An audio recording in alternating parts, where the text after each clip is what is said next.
कभी आसमान में हेलीकॉप्टर को देखकर हैरानी हुई है? वो भारी भरकम मशीन कैसे, मतलब कैसे गुरुत्वाकर्षण को धत्ता बताकर हवा में टिकी रहती है, बिल्कुल किसी जादू की तरह, है ना? तो चलिए आज इसी कमाल की टेक्नोलॉजी के पीछे के साइंस और सारे रहस्यों से पर्दा उठाते हैं। तो तैयार हो जाइए क्योंकि ये सफर बहुत दिलचस्प होने वाला है।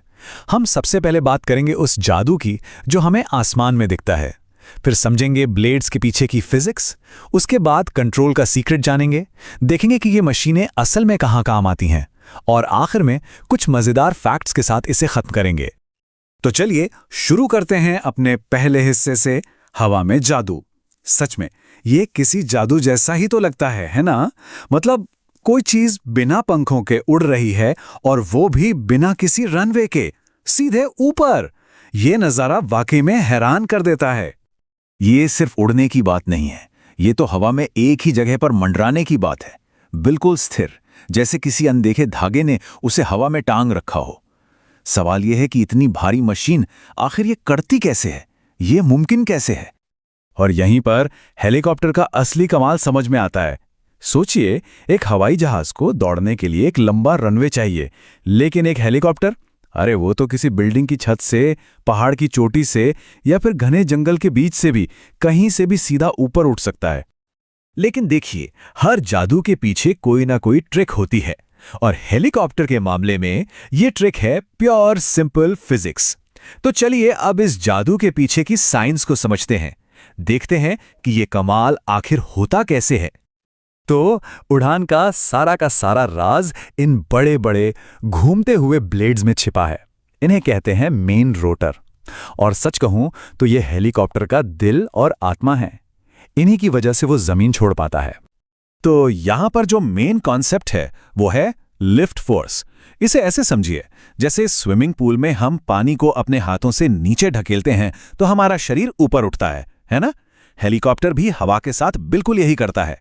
उसके ब्लेड्स इतनी तेजी से घूमते हैं कि वो बहुत सारी हवा को नीचे की तरफ धकेलते हैं, और न्यूटन का नियम तो हम सब जानते हैं, हर एक्शन का एक बराबर और उल्टा रिएक्शन होता है। तो हवा नीचे जाती है और हेलीकॉप्टर ऊपर, बस इसी फोर्स को लिफ्ट कहते हैं। तो इस पूरी प्रक्रिया को 3 आसान स्टेप्स में तोड़ते हैं। स्टेप 1, रोटर ब्लेड्स बहुत तेजी से घूमते हैं। स्टेप 2, हवा को जोर से नीचे की तरफ धकेला जाता है। और स्टेप 3, बस इसी धक्के के रिएक्शन में हेलीकॉप्टर ऊपर उठ जाता है। सिंपल, और कितना शानदार है ना? ठीक है, तो हेलीकॉप्टर ऊपर तो चला गया, लेकिन अब सवाल यह है कि वो हवा में एक जगह पर स्थिर कैसे रहता है, या फिर आगे पीछे दाएं बाएं कैसे मुड़ता है? असली चैलेंज तो अब शुरू होता है। ये सिर्फ ऊपर जाने की बात नहीं, ये तो हवा पर कंट्रोल करने की बात है। देखिए, इसमें एक बड़ी प्रॉब्लम है। जब मेन रोटर मान लीजिए क्लॉकवाइज घूमता है, तो फिजिक्स के हिसाब से हेलीकॉप्टर की पूरी बॉडी उल्टी दिशा में यानी एंटी क्लॉकवाइज घूमना चाहेगी।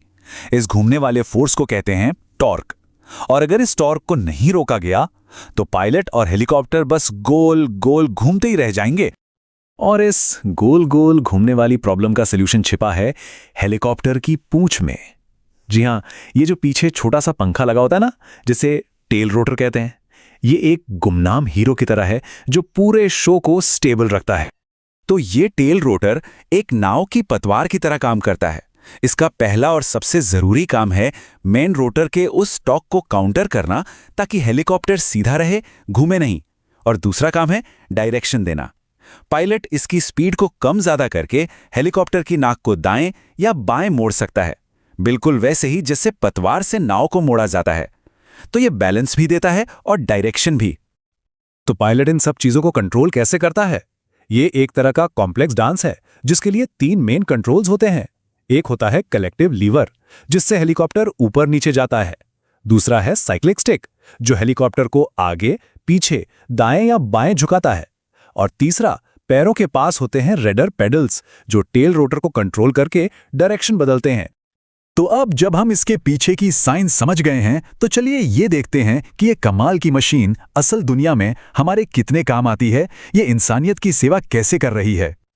जरा सोचिए, पहाड़ों में बर्फीले तूफान में फंसा कोई पर्वतारोही या कोई ऐसा मरीज जिसे तुरंत अस्पताल पहुंचाना है। ऐसी सिचुएशन में एक हेलीकॉप्टर जिंदगी और मौत के बीच का फासला तय करता है। मिलिट्री ऑपरेशन से लेकर पुलिस की मदद करने और यहां तक कि फिल्मों में वो जो शानदार एरियल शॉट्स हम देखते हैं, ये हर जगह काम आते हैं। चलिए अब कुछ हैरान कर देने वाले फैक्ट्स पर नजर डालते हैं और देखते हैं कि इस टेक्नोलॉजी ने कितना लंबा सफर तय कर लिया है। जरा सोचिए, 1907 में जब पहला हेलीकॉप्टर उड़ा तो वो सिर्फ कुछ सेकंड्स के लिए हवा में रहा और जमीन से बस कुछ ही फीट ऊपर। और आज के मॉडर्न हेलीकॉप्टर घंटों तक उड़ सकते हैं और ऐसे ऐसे करतब कर सकते हैं जिनके बारे में उस वक्त कोई सोच भी नहीं सकता था। ये है एक सदी से ज्यादा की तरक्की। 400 किलोमीटर प्रति घंटा, जरा अंदाजा लगाइए, ये स्पीड भारत की कई तेज रफ्तार ट्रेनों से भी ज्यादा है। और ये सब हवा में हो रहा है, बिना किसी पटरी के। ये मॉडर्न इंजीनियरिंग का एक जीता जागता चमत्कार है। और ये एक बहुत ही गहरी बात है जो इस पूरी कहानी का सार है। हेलीकॉप्टर हवा से लड़ता नहीं है, वो तो हवा की मदद से उड़ता है। ये टकराव की नहीं बल्कि सहयोग की कहानी है। हेलीकॉप्टर हवा के नियमों को ही इस्तेमाल करके उन्हें अपने फायदे के लिए मोड़कर उड़ान भरता है। ये हवा से लड़ने की कला नहीं बल्कि हवा के साथ डांस करने की कला है। तो अगली बार जब आसमान में कोई हेलीकॉप्टर दिखे तो उसके जादू के पीछे की इस शानदार फिजिक्स को जरूर याद कीजिएगा। और ये हमें सोचने पर मजबूर करता है कि हमारे चारों ओर और कितनी ऐसी जादुई चीजें हैं जो बस इस इंतजार में हैं कि कोई उनके पीछे के साइंस को आसान भाषा में समझा दे।